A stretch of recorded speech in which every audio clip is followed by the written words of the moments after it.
Yeah, Oh, that's me. I just started it for us. awesome. Okay, thanks.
Welcome to Denver Startup Week. I'm Ben Data, co-chair of DSW.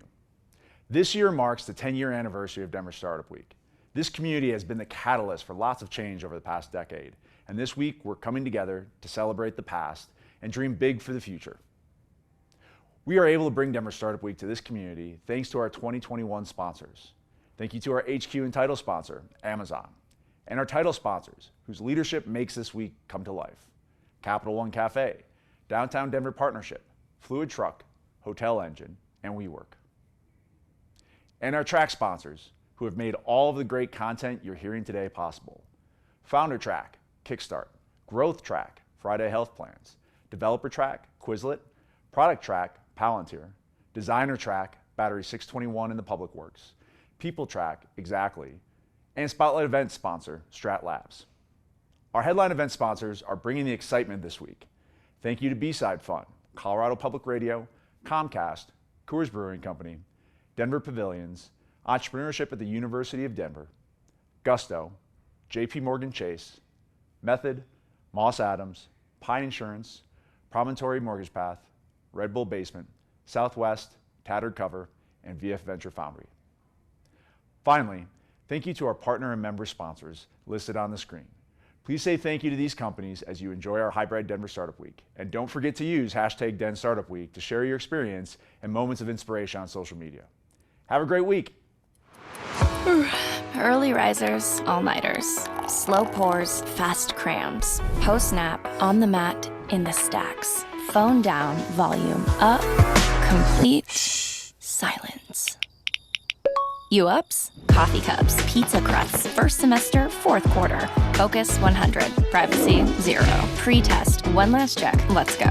However you study, Quizlet takes the guesswork out of your coursework. Learn it, own it, Quizlet. Hello everyone, welcome to Denver Startup Week.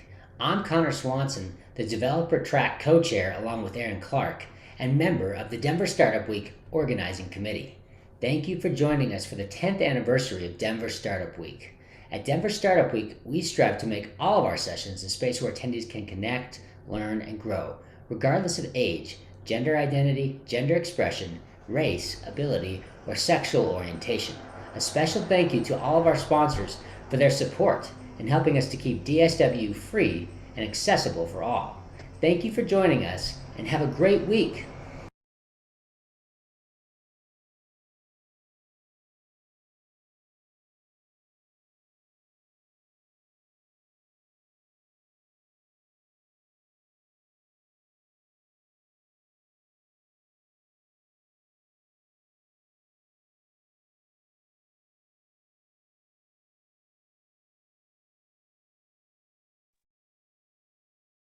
Dan, you're on mute.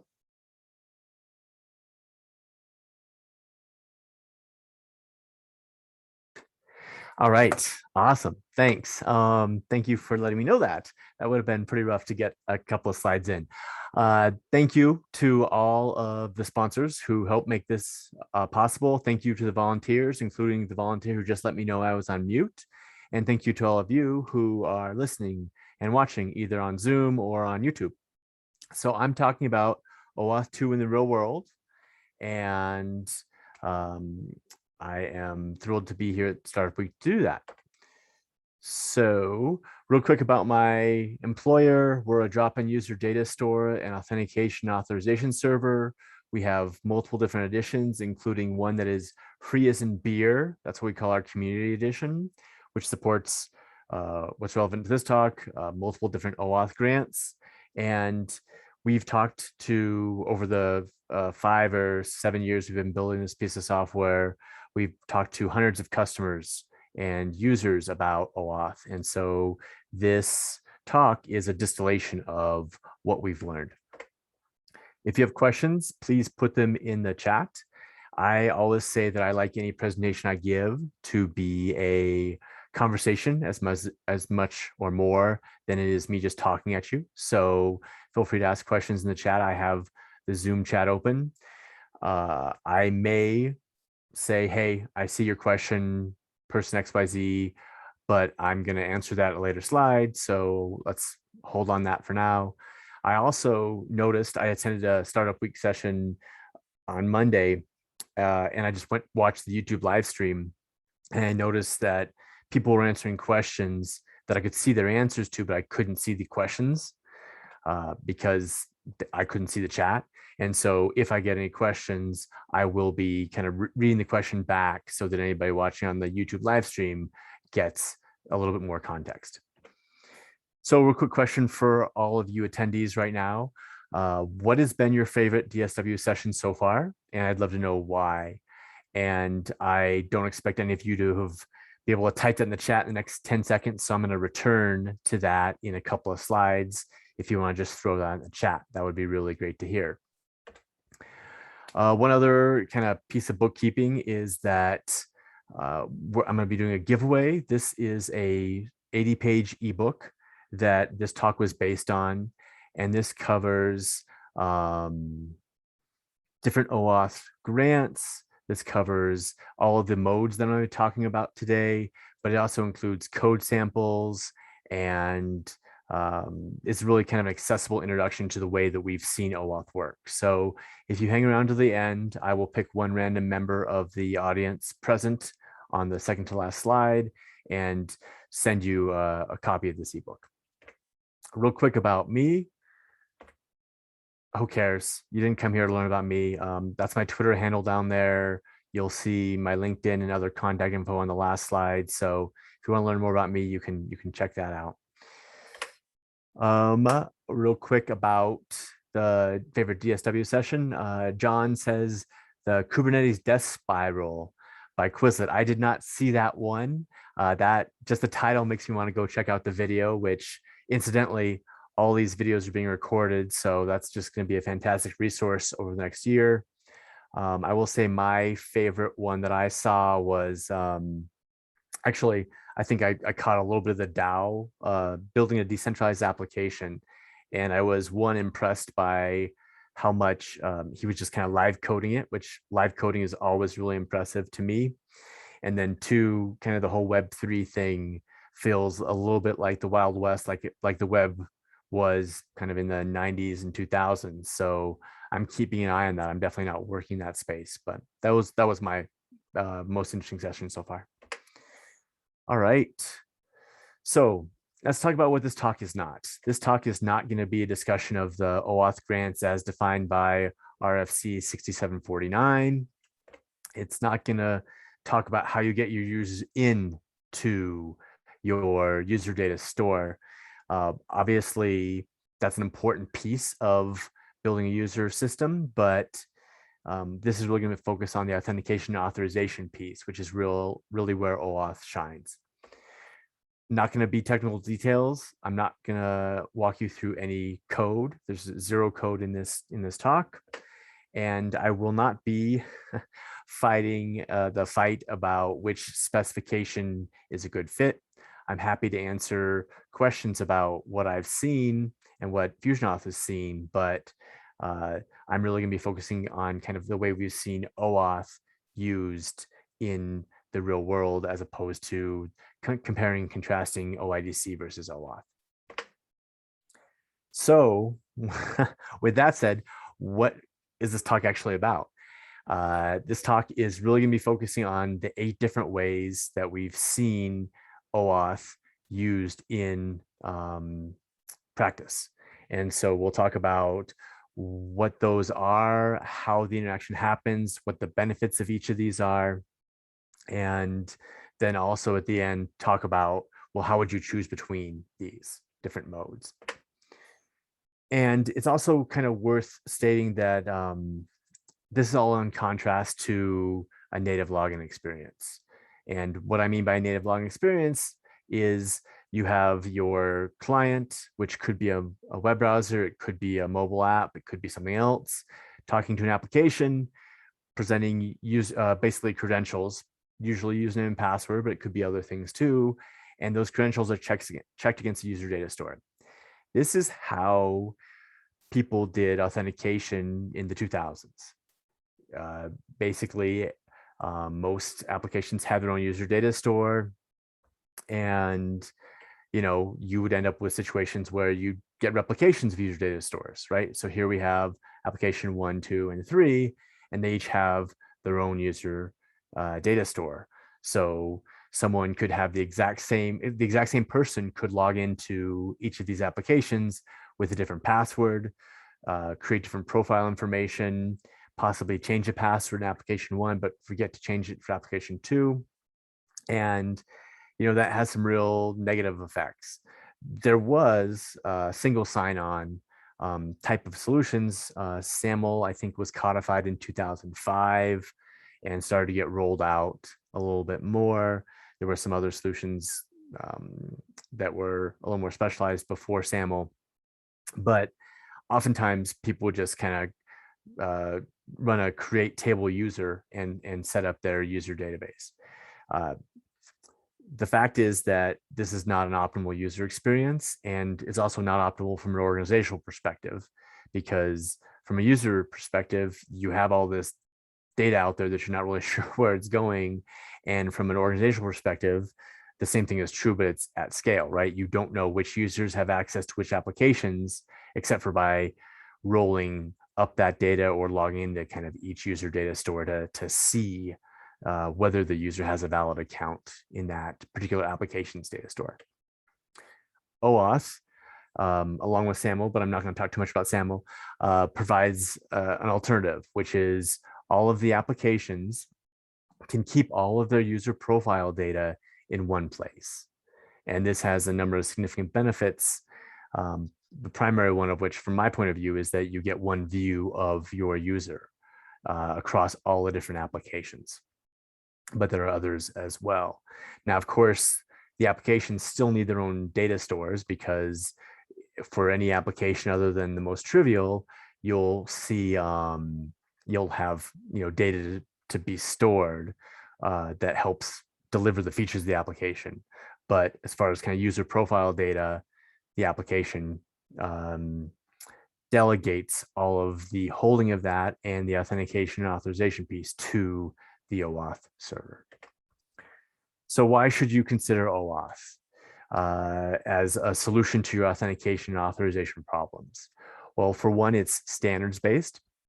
It was defined, there was an OAuth version 1 in the late 2000s, but OAuth2, the most recent version, was defined in 2012. And over the years, additional standards have been added on top of it that have extended it, that have helped take care of edge cases, that have helped mitigate security issues. And one of the things that excites me most about recommending people use OAuth is, if you think about the amount of person hours that have gone into building this authentication and authorization protocol with OAuth and OIDC, it's more than probably most companies could afford to hire, right? Unless you're a FANG, you're probably not going to be able to hire the amount of people who've spent, very smart, security-minded people who've spent time getting this specification to where it is today.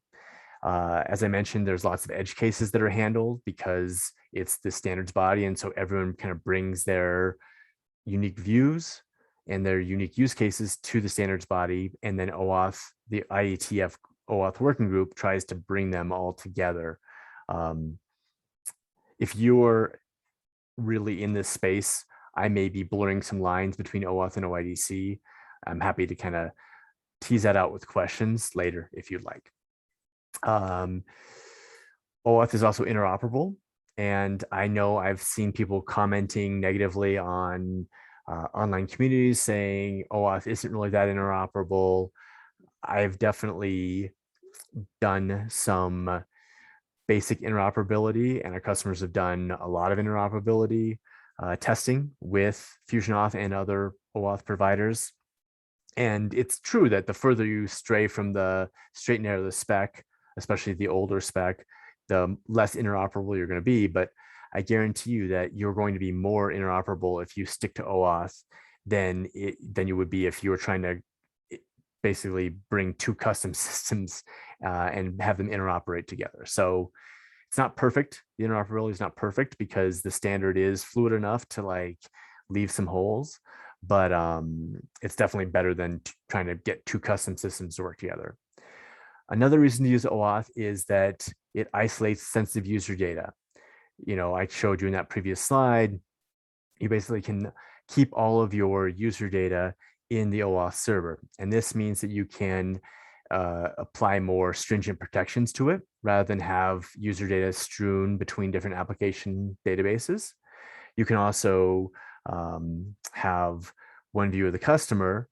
And so when a legal request comes in, like a GDPR request that says, please delete my data, you can go to one place and delete that data.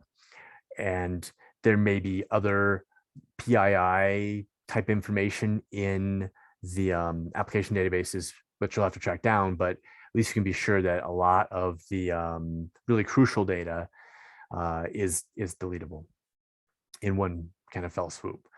Another great reason to use OAuth is it enforces separation of concerns. And this is a big thing in computer science just in general, but the idea is that you can use a standards-based interaction with an OAuth server, often mediated by an open source library, so it makes it even easier to get what you need around authentication and authorization. And everything else, obviously, you still need to build out the features that your users are going to actually want to pay you for, but the actual user profile data and password management, and then some of those other flows, right, like forgot password and whatnot, those are not necessarily standardized, but they're part of almost every OAuth server I've ever seen. So you get on one side user data, and on another side your application data, and you can kind of put a bright line between them. So let's talk about some of the 8 modes that I mentioned earlier of OAuth usage that we've seen. So the first, they fall into two groups. The first is login and registration. So this is a user wanting to authenticate or a new user wanting to be created in the system. I'm going to focus, as I mentioned earlier, on the login part, but the registration part is similar in terms of the flow. And then the second is service authorization. And so service authorization is contrasts with login in that no user is necessarily present at the time of the authorization.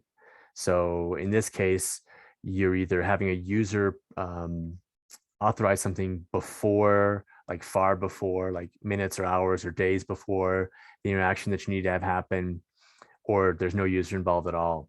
So login registration is really about how a user gets access to a system, and authorization is really how a user grants delayed access to a piece of software that will make calls on their behalf, or how a piece of software gets access without a user being involved at all. So let's take the first set of 5 different modes. So local login and registration, and these all contrast again with the native, right? Where the native login form, where the data is just in the application database. So local login registration is kind of the first easiest conceptual thing. And throughout these slides, this gold box, this orange box, is really what you control, right? As the application developer that's considering using OAuth. So in this situation, you, the application developer, control the to-do application and the OAuth server. They may live on separate boxes. They may live in separate networks, but you can kind of influence both of them. So you have a to-do application, and you obviously want people to be able to log in and see their to-dos. Some people may be admins and they may be able to look at other people's to-dos. Some people may be premium users and they may have access to more in the to-do application than other users that are just normal users who aren't paying you any money, for example. But for all these users, we're delegating the authorization and authentication to the OAuth server. So what happens is the browser is requesting the to-do application, browser or native app, but I'm probably going to just use browser as a shorthand. And then the to-do application has a link that says login. That sends the client over to the OAuth server, and the OAuth server is going to magically authenticate the user. The nice thing about OAuth is that we don't really care how that happens. We just don't. We just care that it has happened. So the OAuth server could use username and password. That's pretty common. They could use passwordless. They could require MFA. They could use biometric means. They could layer on multiple different levels. They could, the OAuth server could look at the request and say, oh, I've seen this browser before. I'm going to require less authentication. Or this request is coming from Kazakhstan or Greece, and I've never seen this device before. I'm going to require more levels of authentication, right? Like more assurances. The to-do application doesn't care. So anyway, eventually the user authenticates and is sent back, and the user authenticates, and then the browser basically sends a I don't want to get too into the weeds here, but sends a request to the to-do application. The to-do application takes the results of that request and passes it to the authorization server, to the OAuth server, and then gets back a token. And that token includes information about, token or tokens, includes information about who the user is and what they can do. And now the to-do application can examine that and render different bits of functionality based on what it's been told by the OAuth server. So that is kind of the local login registration. This has benefits because, again, we have separated our concerns. The to-do application is concerned with making the best darn to-do interface and the most flexible data structures and all the things that are to-do oriented. And the user experience is managed by the OAuth server. Things to be aware of, you're going to want your to-do application and your OAuth server to look very similar to each other. And you're also going to want to think about what happens when you start to get more applications. For example, if you're building, your to-do application does really well and you start to get more and more users and you turn this into a business, well, you may want to let your free users ask questions on a forum, and you may want your paid users to be able to authenticate against Zendesk and file support tickets. And in both those cases, you probably want to continue to use your OAuth server as your system of record. Because again, this gives you that single view of the user so that you can tell who is active in the forum, who's active in Zendesk. And for your users, they get one username and password or other set of authentication credentials to access all of the things around your to-do application, all the applications. Third-party login registration is the second mode that we're going to go through. And in this case, we have a reminder application. And so this reminder application, we're trying to get people to sign up for it. And we've discovered, or we have a thesis that if we offer people the ability to not sign up with username and password, but actually sign up with Google or Facebook, we're going to get more signups. And so in this situation, we have control of this reminder application, but we don't have control of our OAuth server. Basically, Google out here is our OAuth server. So similar flow, right? The browser requests the reminder application, the user clicks on the login link, they're sent to Google.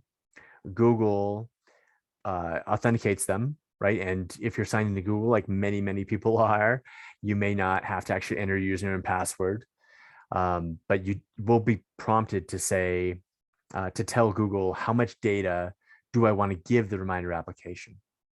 And this is a key difference when you're doing third-party login and registration versus the local login and registration.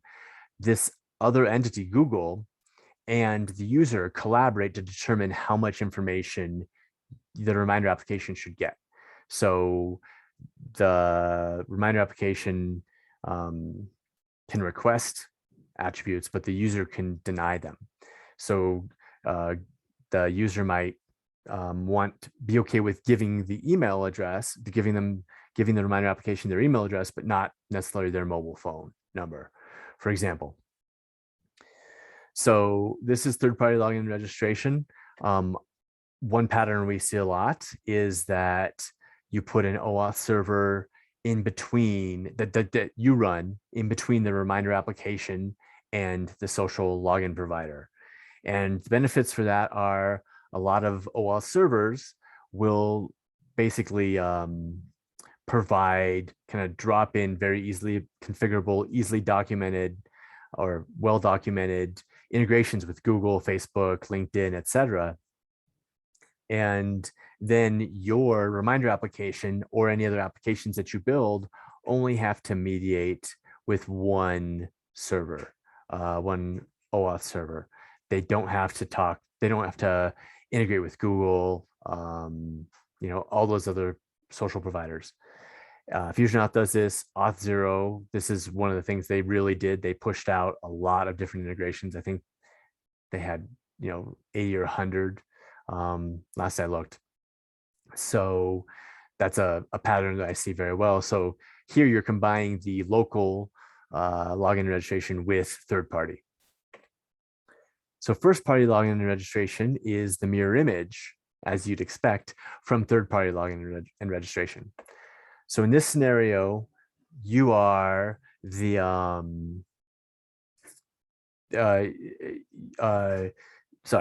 in this scenario, in contrast to the third party login registration where you're the reminder application, here you're Google.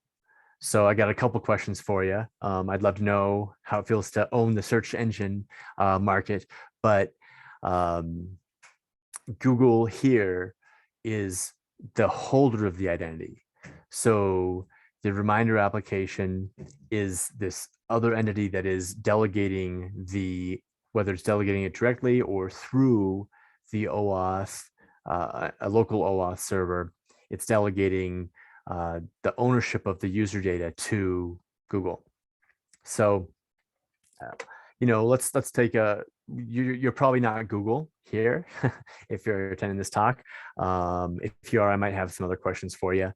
But let's assume that you own plumbing.com and you are building out a community for plumbers. And you've been doing this for years. You have thousands, tens of thousands of plumbers that are in your user profile database. And you realize that what you can do is you can open up that database and let people build applications, integrate with you and build applications that are for plumbers, right? Things like plumbing scheduling applications or plumber job search applications or plumber absentee applications. Doesn't really matter what it is. You want to build that ecosystem out. And what you want is people to be able to add a sign in with plumbing.com link. So this puts you in the first party login and registration mode. Things that you want to think about are, obviously you want to really focus on security at this point, because if one plumbing application has its user data stolen, that's bad. But if all plumbers have their user profile data stolen, that's a disaster. You want to think about you making sure that you can handle the scale and the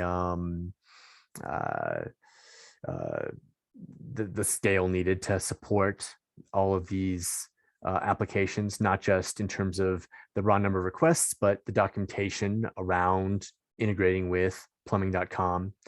And then finally, you may want to think about whether you need additional permissions, right? We talked about how Google, when they're in the third-party login and registration scenario, we talked about how Google basically could grant or the user could control which data was passed from Google to the reminder application. Well, you may want to just go with standard data to be passed from plumbing.com to a plumbing application, or you may have custom information that you want used. Things like number of years of experience or plumbing specialties or something like that. So enterprise login and registration is similar to the local login and registration, but the main difference, and it's also similar to the third-party login and registration, but the main difference is that rather than the developer in the first case or the user in the second case controlling the data that's passed back and forth, and conceivably even the type of applications that you have access to, this is all going to be centralized.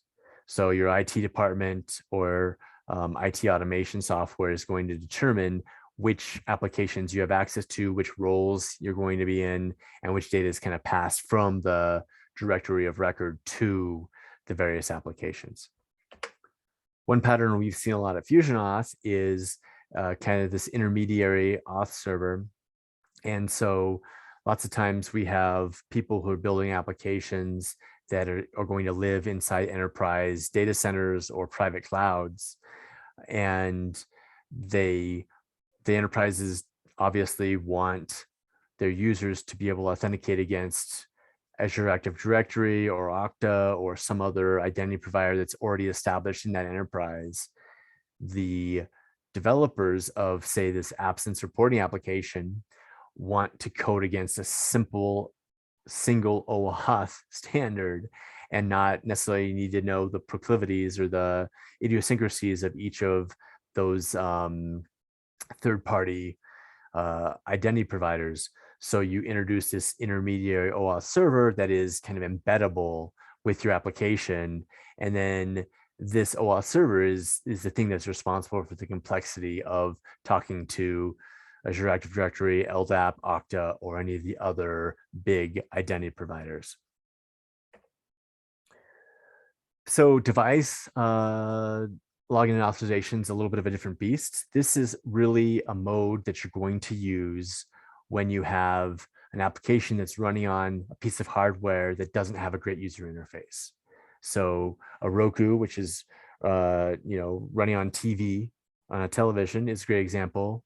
If you have an application that runs on a smart fridge or a laundry machine or one of those picture frames, then that would be a similar type of experience. And so if anyone's ever tried to type in the password and username for one of the streaming services on the Roku, you'll appreciate this particular OAuth mode because it's pretty painful to navigate around a keyboard with a remote. So the way that this works, and this is the device grant, basically. The Roku, when it wants to authenticate someone, calls out to the OAuth server and says, hey, I have someone who wants to log in. The OAuth server returns a PIN and a URL. The Roku then can display the URL and the PIN to the user. The user visits that URL, and it could be a QR code if you choose to do it that way, or it could be a plain old URL they type into a browser. And then they're sent to the OAuth server. The OAuth server requests the PIN and then authenticates the user, again, in whatever way they would. And then the Roku, meanwhile, is polling the OAuth server, saying, hey, have you heard yet? Have you heard yet? Has this user authenticated yet? Has this user authenticated yet? And once the user is authenticated correctly, the OAuth server sends back the token to the Roku, and then that contains that same type of information as we saw back at the local login and registration, where the Roku can now know who the user is with some level of assurance, and also what that user can do. So does anyone have any questions about those 5 modes we talked about? We talked about local login and authorization, third party and first party login and authorization, enterprise login and authorization, and device login and authorization.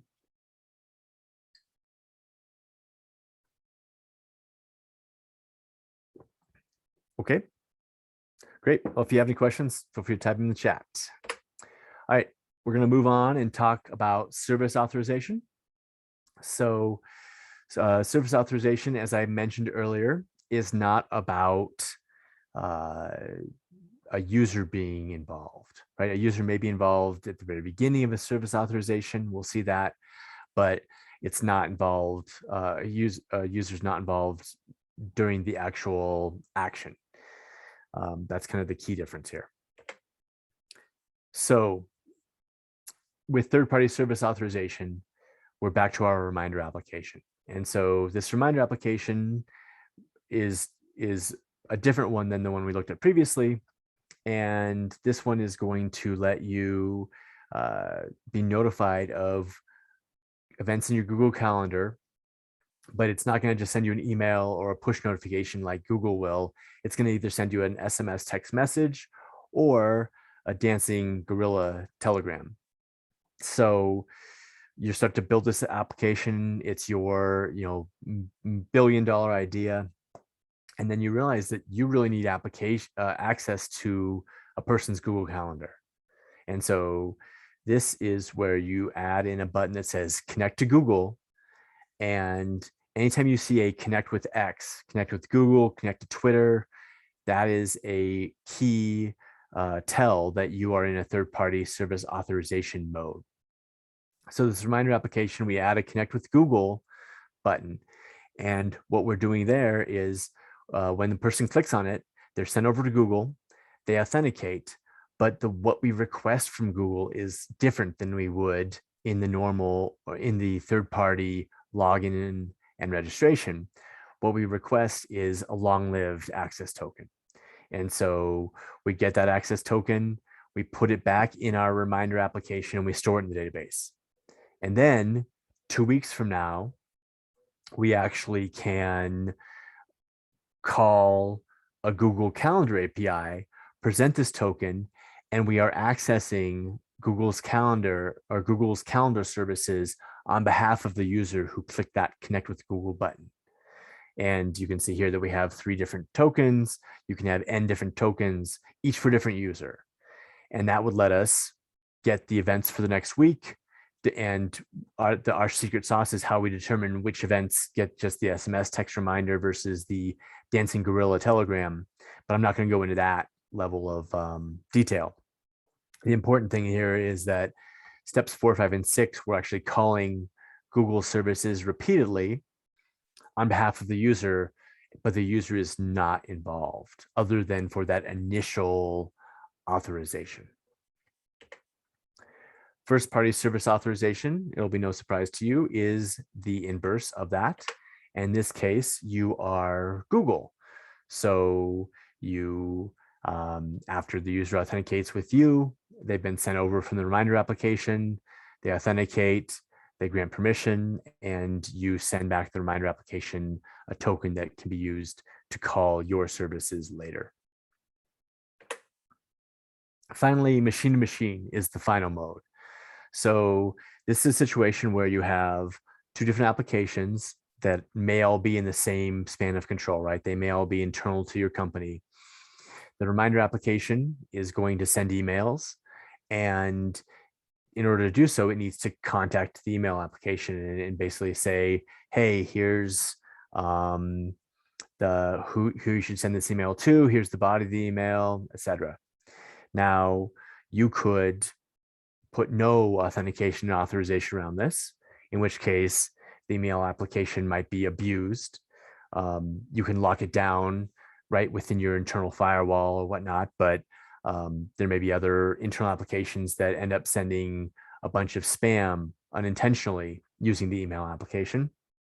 You could have the email application have an API key, right? And then the reminder application would have to get an API key somehow, and the email application would have to know how to verify that API key. That is, again, commingling concerns, right? Should the email application really care about authentication of any services that want to use it? No, would be my answer. Or you could use something like OAuth. And so this is a model of the client credentials grant, but basically what happens is the reminder application authenticates with the OAuth server and then presents the token that it gets to the email application, which knows how to validate it. And then the email application will know whether or not the reminder application can call it. This also works across organizational boundaries. So the reminder application might be some third-party application, and the email application might be SendGrid, right, or something like that, where it's just the service provider. And it's even more important now to know who is actually calling you, because you want to make sure you bill them.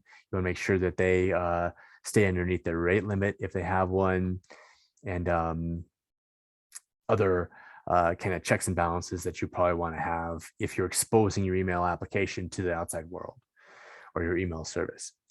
So again, same pattern happens. The reminder application authenticates with the OAuth server and then gets back something that indicates that it has been authenticated to, and it presents that to the email application along with its request.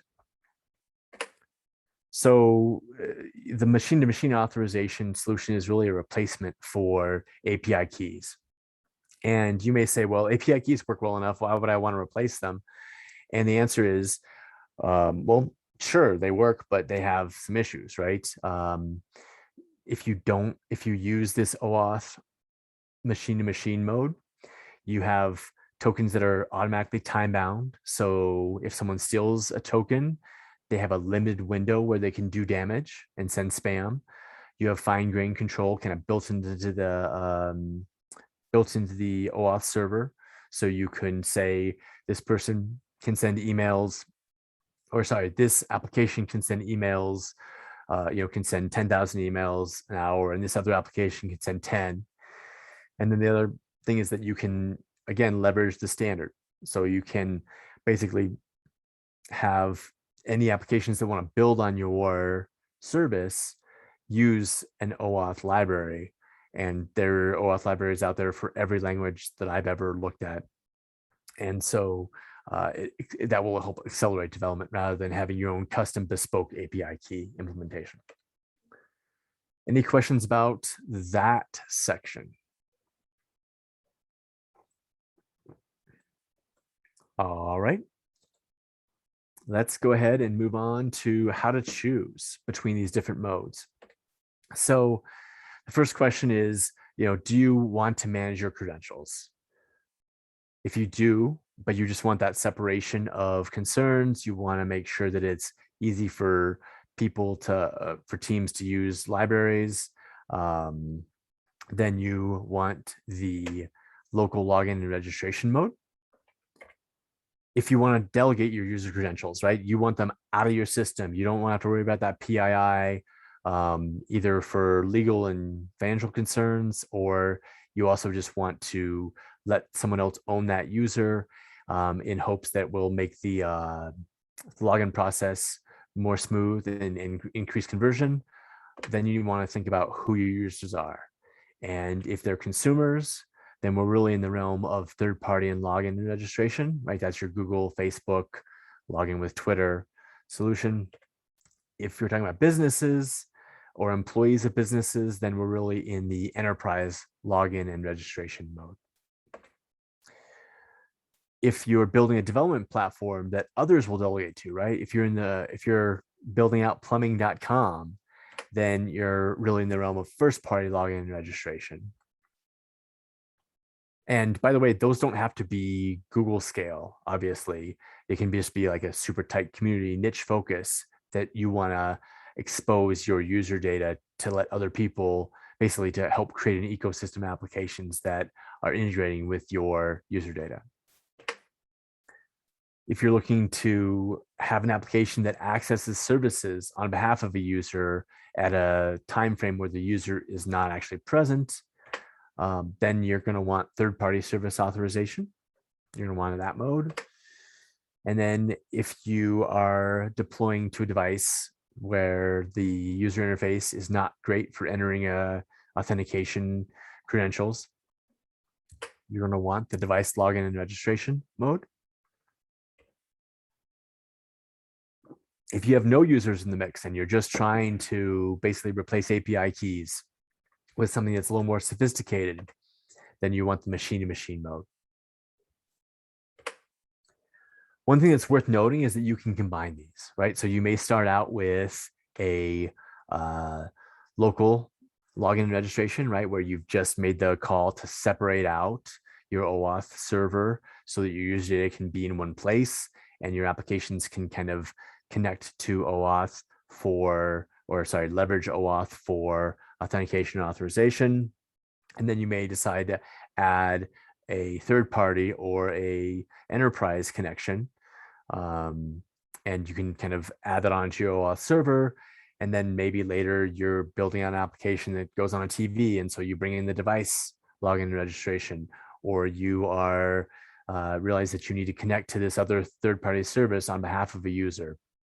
So that's the nice thing about OAuth is that you can combine all these modes. It just makes sense to know which one you're starting with. Alternatives, obviously we talked about native login way back at the beginning of this talk. You could choose to do that. You could roll your own or use a framework or library. If you take one thing away from this talk, please don't roll your own login process. All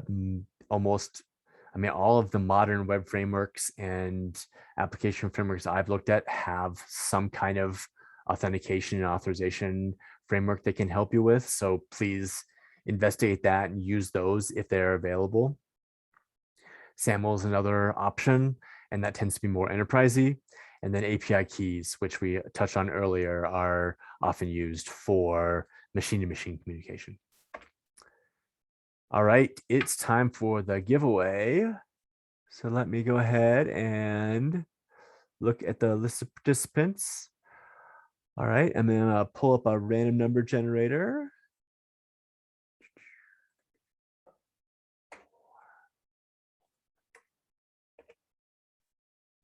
And all right.